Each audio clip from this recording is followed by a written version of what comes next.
It is another iconic model from the days of Medarot R in 1999, and also iconic for his role in Team Egypt of the anime. It is TTM00 Teketeke Mummira, with the kit of Charge Drain, Armor Drain, Confusion, Biped Legs, and the leg ability of Revenger, which grants additional HP to restored parts when they are brought back into operation from a healing skill.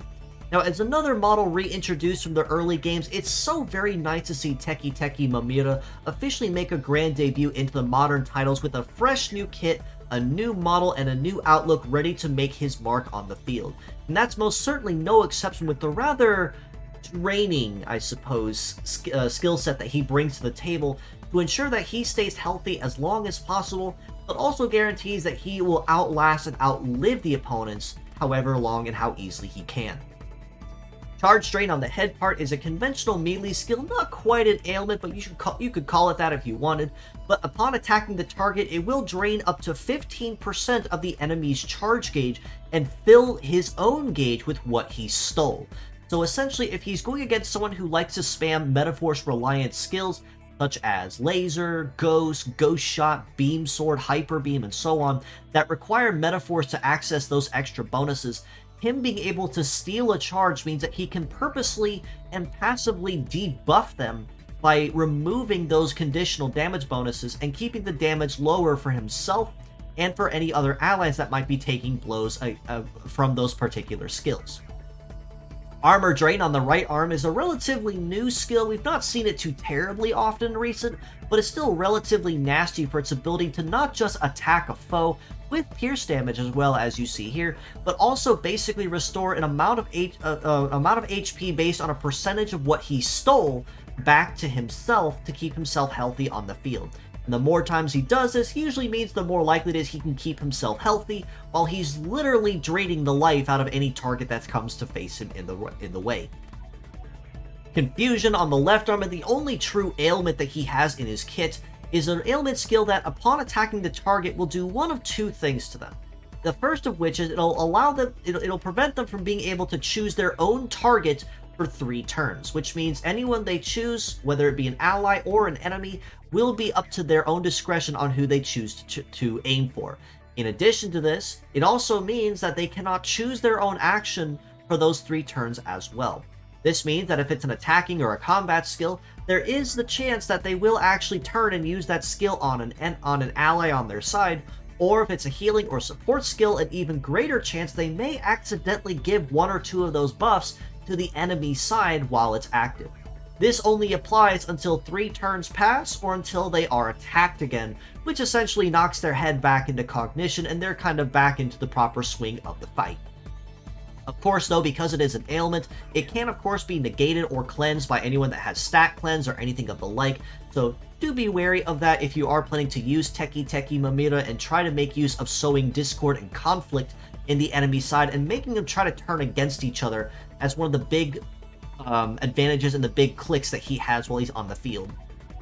Biped Legs means that he'll have pretty solid coverage across most terrains, as Biped usually have the best all-round diversity with terrain coverage, and his stats across the board are actually pretty nice too, not gonna lie. Especially for a very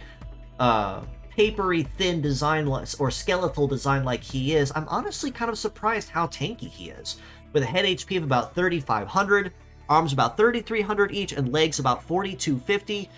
he's a pretty chunky mummy, so despite looking paper thin, his defenses are surprisingly stealthy. You wouldn't normally expect him to be so chunky, but he is. And his leg stats are most certainly no exception to this either. His mobility of 771 is definitely on the higher tier of that sweet spot where you want to be. So he won't necessarily be the fastest on the field, but he still will have a pretty solid base speed before anything else is applied. An evade of 1141, almost 1150 there, is also good too, as it means he'll have a pretty solid time dodging or grazing incoming attacks relatively easily. And a melee resist of 1225 and a shoot resist of almost 1200 as well means that, again, he's a pretty well-rounded and chunky mummy that can hold his own pretty well and keep his own damage as low as possible. and if a really good hit does manage to get through, he can usually comp that with armor drain as long as he's covered, and kind of keep himself on the healthier end as long as he has time to do so. Now with the Revenger leg ability, it is kind of a really weird mix in this design, not because he doesn't have any kind of skills on his kit that really benefits toward restored parts like first aid or restore or all restore, anything like that. So it's more one of those emergency plans more than something to actually consider in his kit at face value. That being said though, as a pure set score, I still do have to rate Teketeke Mummira a pretty solid 6.5 out of 10. He's definitely there to sow chaos and cause trouble as long as he's there on the field, keeping himself healthy with a charge drain and armor drain to keep his Metaforce gauge and his HP as high as possible, using confusion to sow discord and calamity of the enemy side, and chancing the enemies to attack themselves. And Revenger, like I said, is kind of the odd one out here, and if you do have someone with a dedicated healer or with first aid to keep that alive, then if something does end up breaking, well, he is able to benefit from that pretty easily. As mixed parts, though, I do have to rate him just a little bit higher at a 7 out of 10 in particular, given that even though Charge Drain and Armor Drain can work pretty well together, it's something you really don't see all that often, as usually you don't focus on your attacker trying to focus on healing HP, and you kind of leave that to the role of the actual healer themselves. But if you aren't really able to fit a healer into your team for whatever reason, such as, say, no healing parts allowed, then Armor Drain could probably have some possible use there as well. And biped legs with Revenger can be made very solid as well, especially if you have someone on the team that can benefit from using first aid or restore or anything of the like to keep bringing parts back over and over if they keep getting broken.